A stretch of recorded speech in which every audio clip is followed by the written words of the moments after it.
Hello everyone, welcome to my channel. I am doctor Bharti. आज मैं बात करने वाली हूँ गम्स की बहुत सीवियर, बहुत सीरियस डिसीज़ के बारे में, जिसका नाम है पायरिया। ठीक है, पायरिया बहुत सारे लोगों को पता होगा इसके बारे में और बहुत सारे लोगों को नहीं पता होता है। तो जिन जिन को अगर पता नहीं है तो उनको ज़रूर ये वीडियो शेयर करें। चलिए वीडियो शुरू करते हैं। तो पायरिया क्या होता है? पायरिया एक दांतों की, एक टीथ की एक कंडीशन होती है जिसमें मसूड़े जो होते हैं, गम्स जो होते हैं, गम्स स्वेलिंग आ जाती है गम्स में, और जिसकी वजह से उनकी जो पकड़ होती है दांतों के साथ वो ढीली होने लगती है, क्योंकि वहाँ बोन्स और जो लिगामेंट्स होते हैं वो भी ढीले पड़ जाते हैं, और इसकी वजह से दांतों में कैल्शियम का डिपॉजिशन होने लगता है। तो लिगामेंट्स और बोन्स की पकड़ गम्स के साथ, मसूड़ों के साथ जो है वो ढीली हो जाती है, जिसकी वजह से ब्लीडिंग होती है, जिसकी वजह से स्वेलिंग आती है, और कभी कभी बहुत गंदी स्मेल आती है मुंह से, और जो हमारी ब्रीथ है वो भी स्मेलफुल हो जाती है। तो इसमें क्या होता है, लिगामेंट्स अगर ढीले हो जाते हैं टीथ से, तो उसकी वजह से कैल्शियम का डिपॉजिशन टीथ्स में होने लगता है। बहुत सारे लोगों के ये जो नीचे के टीथ होते हैं, यहाँ पे कैल्शियम का डिपॉजिशन होने लगता है, जो इजीली विजिबल हैं, देखने में मिल सकते हैं, बहुत इजीली इसको देखा जा सकता है। वो उसको टार्टर बोलते हैं। जो कैल्शियम का डिपॉजिशन टीथ में होने लगता है उसको टार्टर बोलते हैं। ये बहुत ज़्यादा हार्ड हो जाता है और येलो या फिर वाइट कलर का भी ये हो सकता है, और इसको इजीली ये निकलता भी नहीं है। बहुत ज़्यादा हार्ड एक परत, एक लेयर बन जाती है टीथ में। तो इसमें क्या होता है, जो पेरिडोंटल नाम का एक लिगामेंट होता है, एक कनेक्टिव टिश्यू जो होता है, वो उसका डिस्ट्रक्शन होने लगता है हमारे गम्स में, जिसकी वजह से स्वेलिंग आती है, ब्लड निकलता है, और पायरिया की कंडीशन आ जाती है। तो कुल मिला के पायरिया एक ऐसी गम्स की डिसीज है जिससे इन्फेक्शन, इन्फ्लामेशन या फिर टूथ लॉस भी हो सकता है। ठीक है, अगर आपने इसको अनट्रीटेड रखा, if it is untreated can lead to tooth loss. Okay, दांत भी आपका टूट सकता है। तो अब बात करते हैं कि इसके कॉज क्या क्या है, किस किस रीजन से ये हो सकता है टीथ में। तो अब बात करते हैं इसके कॉज के बारे में, यानी किन किन रीजंस की वजह से ये पायरिया हो सकता है। तो सबसे पहला रीज़न है पुअर ओरल हाइजीन। अगर आप अच्छे से ब्रश नहीं करते हैं, अच्छे से माउथ क्लीन नहीं करते हैं, और बहुत ज़्यादा मीठा खाते हैं, मीठा करने के बाद ब्रश नहीं करते, वैसे ही सो जाते हैं, तो उसकी वजह से क्या होता है, प्लेक जमने लगती है। एक प्लेक की हार्ड लेयर टीथ में जम जाती है, जिसकी वजह से एक मोटी लेयर प्लेक की जम जाती है, और जिसकी वजह से पायरिया हो सकता है। सेकेंड रीज़न है प्लेक या टार्ट का डिपोजिशन होने लगता है टीथ में। तो अगर बहुत एक मोटी सी लेयर जम जाती है हमारे टीथ में, बहुत सारे लोगों को नीचे के टीथ में ये प्रॉब्लम होता है, जम जाती है लेयर, और ये बहुत हार्ड लेयर होती है। कैल्शियम का डिपोजिशन होने लगता है यहाँ पे, बैक्टीरिया का डिपोजिशन होने लगता है। तो इस प्लेक के डिपोजिशन के होने की वजह से वहाँ पे बैक्टीरिया का डिपोजिशन होने लगता है, और जिसकी वजह से पायरिया हो सकता है। और थर्ड रीज़न है डिकेड टूथ, यानी अगर आपके दांतों में सड़न हो गई है और आप फिर उसके बाद कोई हाइजीन मेंटेन नहीं करते हैं, अच्छे से ब्रश नहीं करते हैं, उसकी वजह से लगेगा बैक्टीरिया आपके माउथ में बहुत ज़्यादा ग्रो कर जाएंगे, और जिसकी वजह से पायरिया हो सकता है।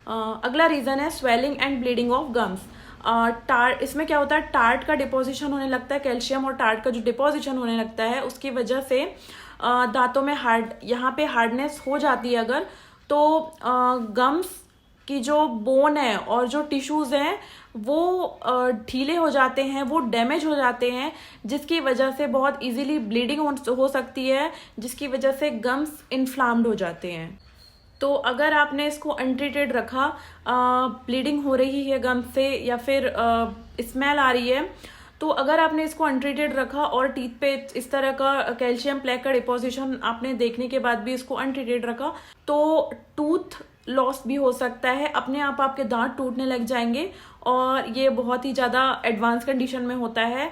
तो उससे पहले ही आप किसी अच्छे डेंटिस्ट से जाके सलाह ले सकते हैं, मेडिसिन यूज़ कर सकते हैं, ओरल हाइजीन मेंटेन कर सकते हैं, 2 बार ब्रश कर सकते हैं सुबह एंड शाम। मीठा जब भी खाते हैं तो बिना ब्रश के आपको बिल्कुल नहीं सोना है।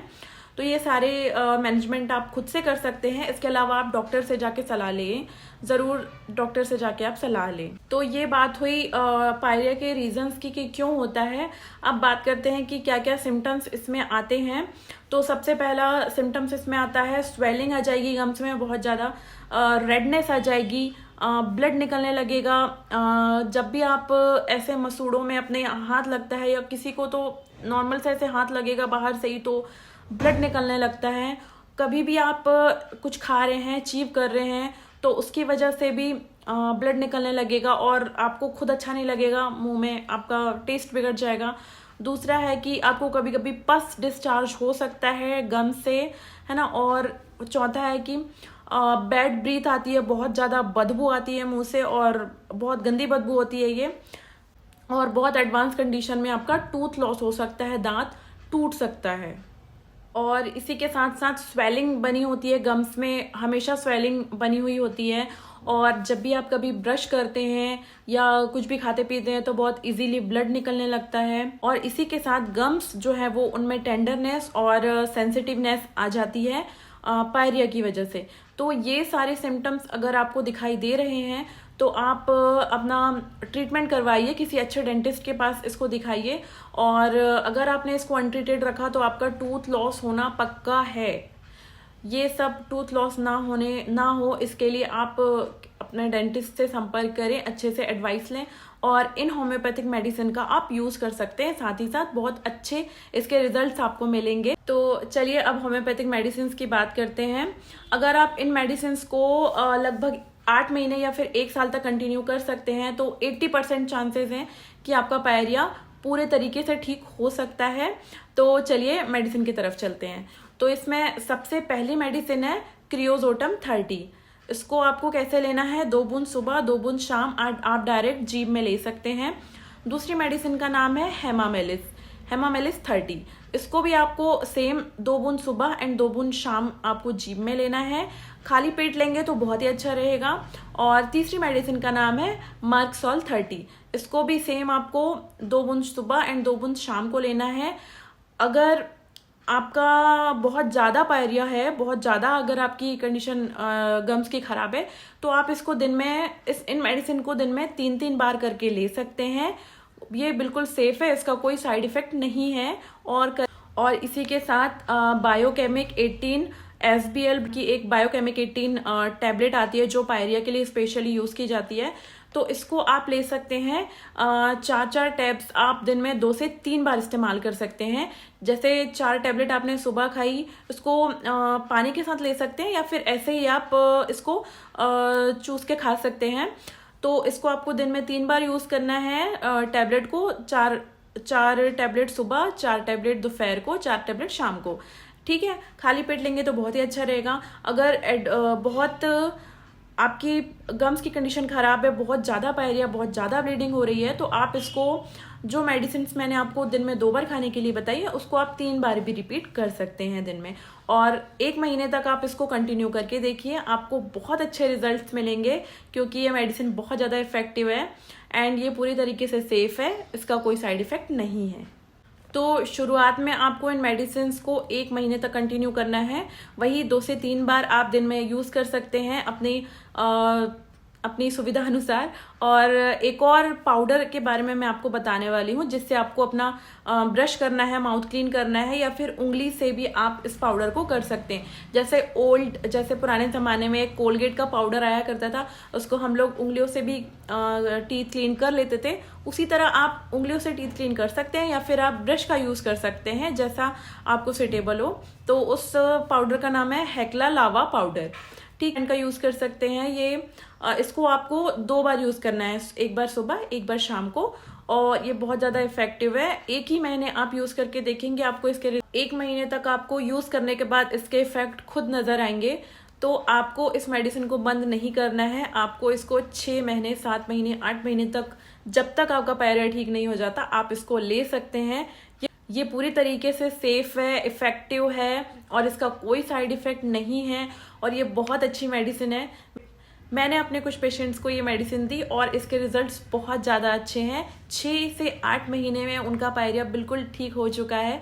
तो अगर आपको ऐसे सिम्टम्स किसी में नज़र आ रहे हैं तो उनको ये वीडियो ज़रूर शेयर कीजिए एंड आप इन मेडिसिन को ले सकते हैं। इसके साथ साथ आप अपने डेंटिस्ट को अपने टीथ दिखाएं, आप अपनी जांच करवाएं और उसी के साथ साथ इन होम्योपैथिक मेडिसिन को आप कंटिन्यू कर सकते हैं।